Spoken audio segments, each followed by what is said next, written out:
Hey everybody, welcome back to my channel Infinite Wish. I was having some headphone problems, so hopefully this will be much better. So I want to get into Venus in the 8th house synastry part 2. Let's go.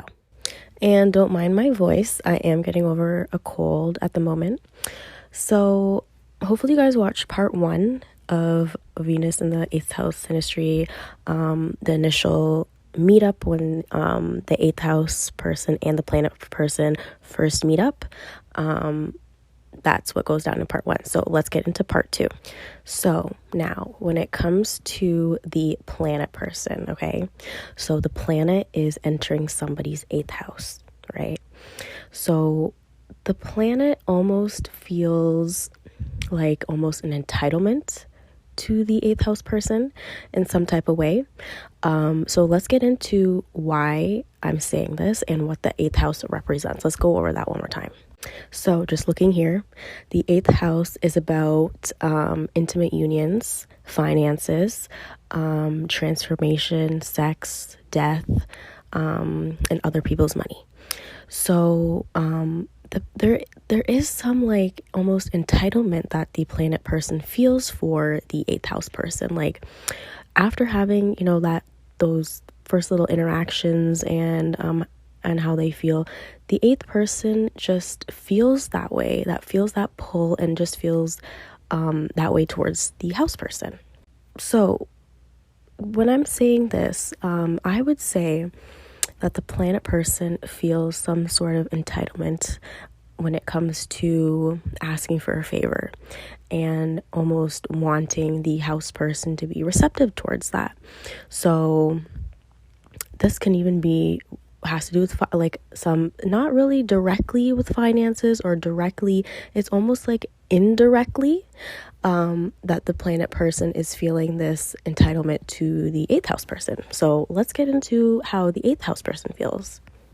So I would like to say that the 8th house person kind of picks this up very quickly, right? Because the 8th house is also a very sensitive house, right? So I would like to say that the 8th house person picks up on this really, really quickly.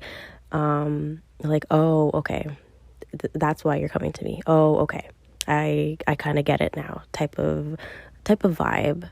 And I want to say that within even this limited interaction, they don't even have to know, the planet person, the house person don't even have to know each other for a long time, right?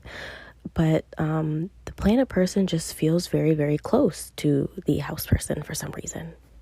So as I said, it also depends on the planet person, right? But I'm going to say that the planet person is indirectly going to like expect something from the 8th house person, almost like immediately. And the 8th house person's like,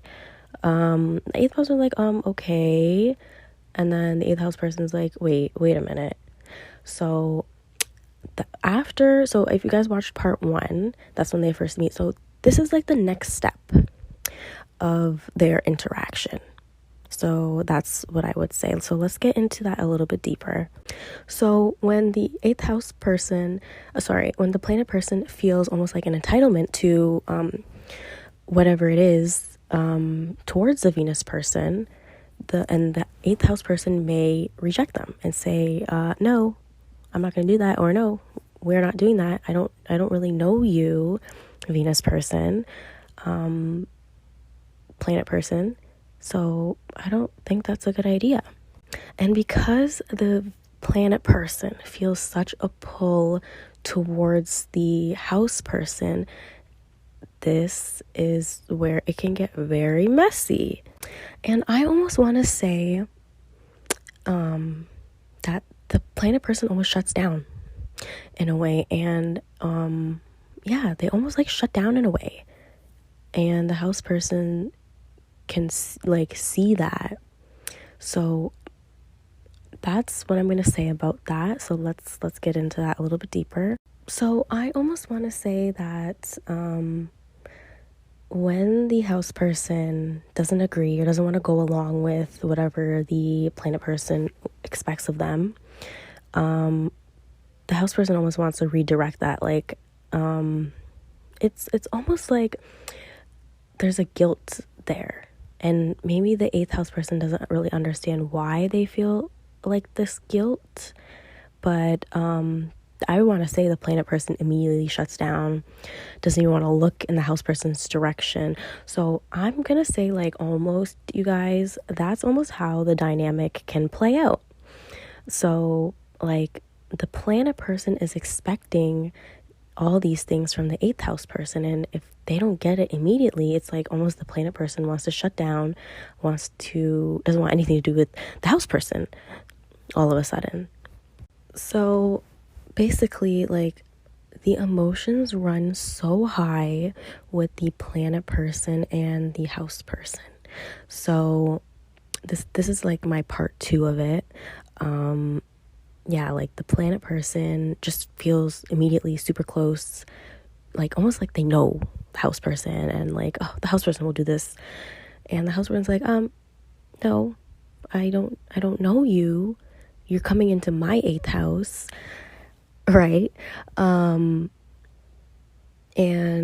yeah, the house person's like, you're requesting and asking something of me, which like, why would you expect this from me type of vibe. So after the initial meetup, I want to say that this is the part 2 of it, of how it can play out.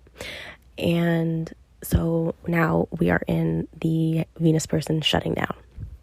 So this is my part 2. So let's get into the part 3 of how the house person responds to all this, because it's almost like the Venus person wants to move really, really, really quickly, and the house person's like, hold on, like, no, I don't know, I don't know you, and maybe the house person just went through something, or they're focusing on something else.